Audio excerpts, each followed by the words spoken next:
everyone, this is Brock from Brock's Badger Health and Fitness, and today we're going to talk about the myths and mysterious things that go on in the fitness industry around recovery.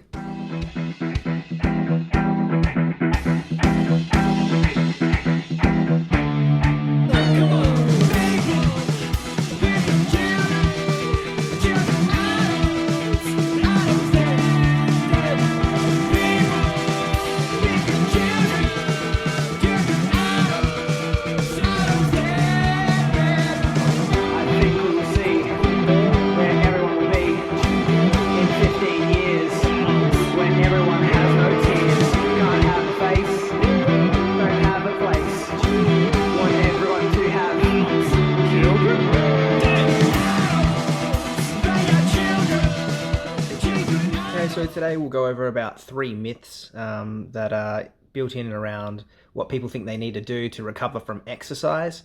I just want to dispel some of the mysticisms out there about the right and wrong thing to do if you are feeling really sore from having a hard workout. So number one is that soreness is actually necessary in order for muscles to grow bigger and stronger. And this, of course, is false. Yes, it's false. Soreness is not required for muscle growth at all. It's much more dependent on how often you're in the weight room lifting heavy things, how many repetitions you're getting out, how often you're loading that muscle with stimulus to grow and adapt. Good analogy here to think about is, if you go for a run, you're going to feel really sore. Say you go for like a marathon length run, okay? You're going to feel really sore. That doesn't necessarily translate and lead to growth of your calves. It might be a bit of hypertrophy, but not really, depending on your starting point. So, it's not just all about pain. It's more about how often you're giving your muscle that stimulus that it's got to contract in that certain way, or groups of muscles have to contract a certain way in certain movements. Okay, myth number 2, that when you injure yourself, you need to put ice on the injury. You should compress it and elevate it, that old RICE little saying. So let me start out by saying that the guy that actually coined the term RICE or RICE, which stands for rest, ice the injury, compress it, and elevate it. That guy that came up with that conclusion there actually changed his whole opinion and wrote a whole paper on it, I think back in 2011, saying that it was all wrong and we shouldn't ice injuries. In fact, ice actually slows down recovery. This is true. Ice is actually detrimental to healing. Most studies that look at the topic say that it stops the process of inflammation and it stops white blood cells getting to the site to clean up debris, which is a big part of the healing process and recovery from muscle trauma from exercise. A lot of the information from today's video is courtesy of Dr. Aaron Horschig. I hope I'm pronouncing that correctly. He's from Squat University over in the US. And yeah, he had a very interesting article on this topic and it spurred my imagination to make a video too. So yeah, go check his, I'll chuck the link in the description of his article. You can see all his citations and everything for that. But that was an interesting read. To clarify one more time, if you hurt yourself, don't be putting ice on it straight away. There are other alternatives that we'll actually talk about later in this video that enhance recovery of injuries. And icing will slow the process. In one particular study, it's actually showed that it can increase the amount of scarring involved in soft tissue and connective tissue damage. Oh, you caught me eating. Just got a nice vegan curry here. Lots of chickpeas and peas and potatoes and sweet potato. Very hearty. Okay, excuse me. So now we're going to get into the next point. And to do so, we're going to have to know a little bit about inflammation. So I'm going to go over some basics of the inflammatory process, both involved in acute and chronic response. Okay, so where to start with inflammation? So as you guys may or may not know, I am currently studying a Bachelor of Health Science under naturopathy. It's a natural health degree, but it does take into account modern day science.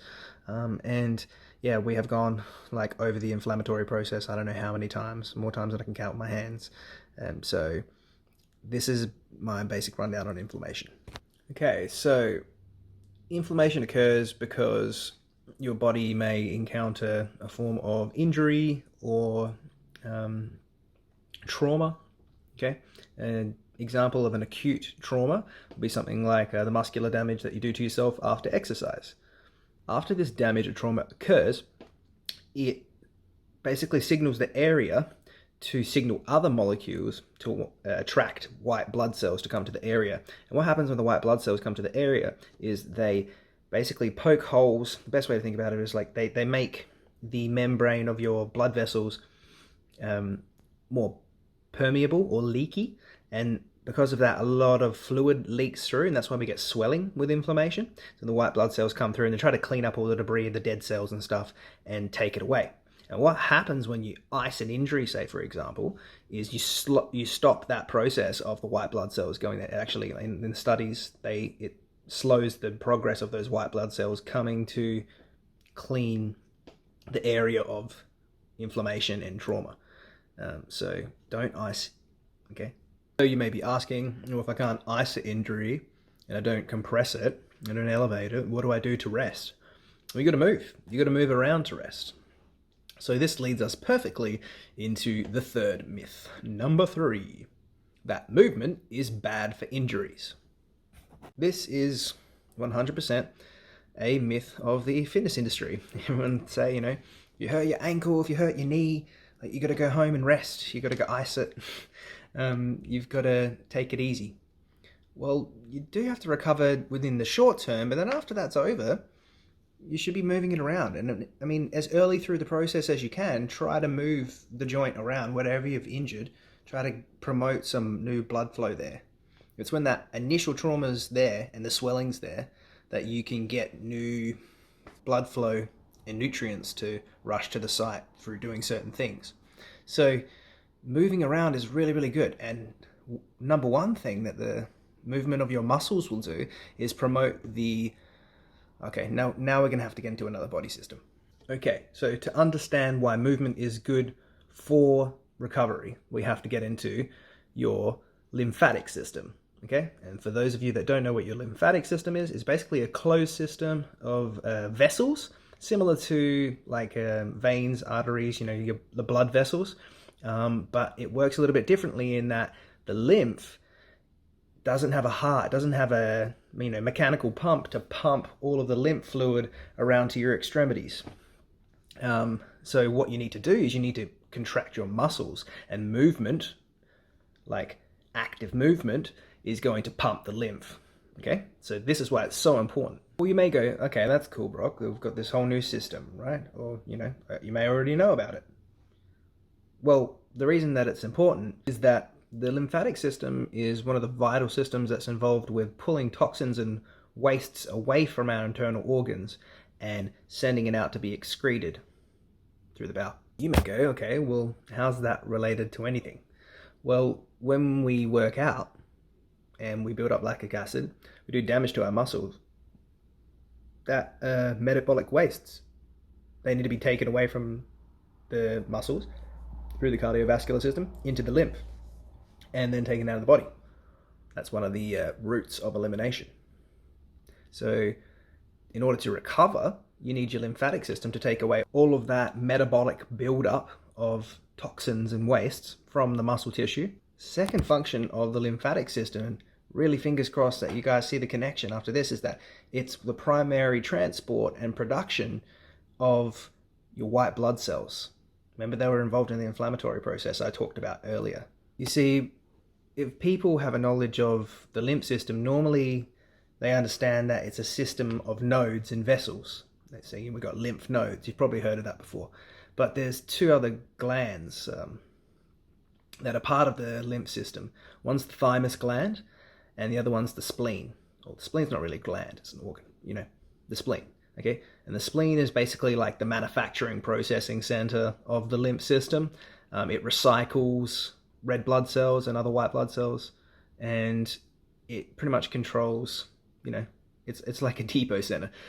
And then you've got the thymus gland, and the thymus gland produces our T cells. T cells, as you may know, are very important for immune health. A large part of our immune health and its response to things that may pose a threat to us and cause an infection is how optimal our white blood cells, being the T lymphocytes, are at attacking that or identifying that thing that is going to cause us disease.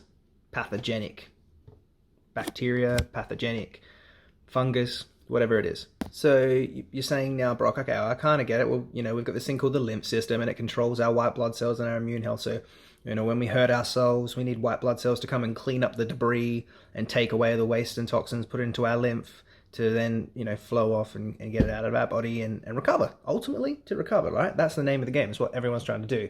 You're working out to recover, to get better, to get stronger, to get faster. That's what we're trying to do. That's what we're here for. The final thing that I want to explain about the lymph system is that it actually helps us to digest fat. See, unlike proteins and carbs, when we eat fats, they have to go through the lymphatic system first and transport to the liver. Big important point there, because the type of fats that we're eating is going to dictate how much pain we're in. And that's our next point. A big part of why people don't want to move around when they injure something is because of pain. But a large part of pain is actually mediated by what we eat, and primarily which fats we have. Now, we've probably heard of good fats and bad fats. And I might go over another video to, clear up any mysticisms or myths there. There's lots in the industry. The general gist of it is you need your essential fatty acids. And the reason we call them essential fatty acids is because they're essential to brain function. They're essential to the nervous system. They're essential for our membrane stability of our cells, of every single cell. Okay? Essential fatty acids, very important. The one I'm going to talk about is omega-3s. Omega-3s can be acquired from several sources, but I try to get them from the cleanest sources I know on planet Earth. That's things like flax seeds, that's things like walnuts, like chia seeds, like hemp seeds. Or if you want a specific formulation, go for the algae-based DHA, EPA supplements. They're a really good source of omega-3s. Now, the reason that omega-3s are majorly important is because of little chemicals called eicosanoids. Now, see, eicosanoids control how much inflammation we're going to have in the body, because they're a pro-inflammatory, meaning that it's going to cause more inflammation in the body, style eicosanoids. And then there's the anti-inflammatory ones. They do the opposite, obviously. They cause less inflammation, which generally leads to less pain through the body. Not 100%, but significantly less pain. Now, for this reason, the essential fatty acids, omega-3s, DHA and EPA have been studied extensively for their benefits of reducing inflammation involved with cardiovascular disease, promoting a good cholesterol profile, increasing good cholesterol, and reducing triglycerides and bad cholesterol. Getting on a rant here, okay? Just eat good fats, okay? Stay away from cheeseburgers and trans fats and fake butters, and just eat good fats. Eat walnuts, eat lots of seeds and nuts, and try not to have too many deep fried foods in those really bad vegetable fats. They're really bad for your body. Overall, this is so important because it's going to mean less pain, and less pain means that you're going to feel better, and you want to train more often. Training more often is going to equal more strength and you feeling more confident about yourself. So if the myth is that when you have pain, you shouldn't move around, well, yes, you definitely should move around. And one of the best ways to move around is hydrotherapy. Now, when we think about hydrotherapy, we maybe just think, okay, well, is that just like you jumping in a pool and doing like aqua weights with like the plus 70 community? No offense meant. No, it's not just that. Aquatherapy entails a whole heap of different therapies. That's just one of them. And not that movement in the water is bad. That's a really good low impact movement on the body that can work the muscles and promote that lymphatic drainage that we're talking about before. In fact, I've got a study, I'll link that in the description. It talks all about the different systems that hydrotherapy can benefit. And when they're talking about hydrotherapy, they're talking about all sorts of different techniques. So, I'll link that in the description. You can have a read of the different therapies they're looking at. But one that I really like is like hot and cold showers. That's awesome for promoting immune health and resilience to stress. It's just good at turning on our parasympathetic nervous system, because we get very sympathetic nervous system dominant, meaning that very fight or flight response every 5 seconds with all these stressful stimuli in the modern world. And it's good to balance that out. So hot and cold showers, one good way to do that. Yeah, as I said, they do a whole host of different therapies and modalities of or under the banner of hydrotherapy in that study. I'll pop a link in the description. The suitable movement for recovery: yoga, Pilates, anything that's low impact and is going to get you moving, guys. You know, even a stretching or basic mobility routine. Anything that's going to get you moving, get your muscles contracting and moving that lymphatic fluid, taking away those metabolic wastes that are causing pain and like tenseness in your joints and your muscles, and ultimately have you recover. You know, inflammation is kind of necessary to some extent once you train for long enough to recover. You need it. It's a natural thing that's going to happen, and it's going to enhance your ability to adapt in training and get bigger and stronger. So don't think it's the enemy, okay? Inflammation's a good thing in small, manageable amounts. Next thing I want to talk about, obviously, I'm not a professional manual therapist, and you could benefit greatly from going to see a manual therapist, an exercise physiologist, anyone that specializes in rehab exercises. I can help you with your training and modify your exercises and teach you exercises for rehabilitation, but ultimately I'm not a trained therapist in that modality. So if you can afford one, that is only going to help everything that I talked about in this video. However, if any of them, especially if they're a personal trainer and they tell you, you know, you've got to ice your joints and everything after a hard squat session because they've just like pushed you to do so many reps that you never could before, just run the other direction as fast as you can before they make you do the squats, preferably, because you won't be able to run that fast if they make you do heaps of squats on a hack squat machine or whatever.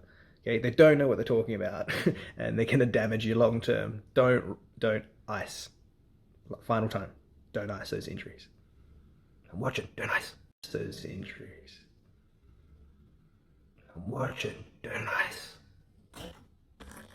Final thing that I want to talk about is our isometric contractions, or like holding a position. Like take the bicep, for example, we're contracting, yeah, holding it there as hard as we can for say 10 to 15 seconds and then letting go. That's really good for recovery too.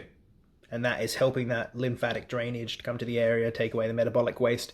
And there's a link in the description to another study that looks at isometric contraction and sees that there's a correlation between that and promotion of blood flow and enhancement of the cardiovascular system. Surprise, surprise. Limit my concept of isometrics in my arm. Think about planks, think about side planks, think about any position when you're holding the same position really, really tight. Okay, that's an isometric. Get doing your isometrics. They're great for recovery, great for stability under the bar if you're into free weights and barbell movements. Just generally good for recovery from whatever exercise you're doing. Thing with isometrics I will mention though is that they do require a knowledge and experience of mind to muscle connection. And that is something that you need a coach really to help you with. So if you want my expertise, please contact me. I'm available on Facebook, on Instagram. I'll be more than happy to help you, whether it's online or if you're close to where I live, I'm happy to train you. Okay, let me know. And that pretty much summarizes my video. So myth number 1, soreness is not necessary for muscle growth and development and to make gains. Myth number 2, ice ice is just not necessary for recovery. In fact, it slows down the process. Stop icing injuries. And number 3, that movement is bad for recovery. Movement is necessary for recovery. You need to get moving no matter where you're at. There's some movement that you could be doing and it will help to augment, to enhance your life and make you feel alive. So get moving. If you want any direction with what movements to do, contact me, okay? If you like this video, please like it. Please subscribe. Please share it around to everyone that you know. It really helps me out and we can create a bit of a community here, okay? Let me know what you want me to do next. Let me know what sort of topic you want me to cover. I'm happy to cover whatever you guys are into, okay? Take care until next time. Brock signing out from Brock's Badger Health and Fitness.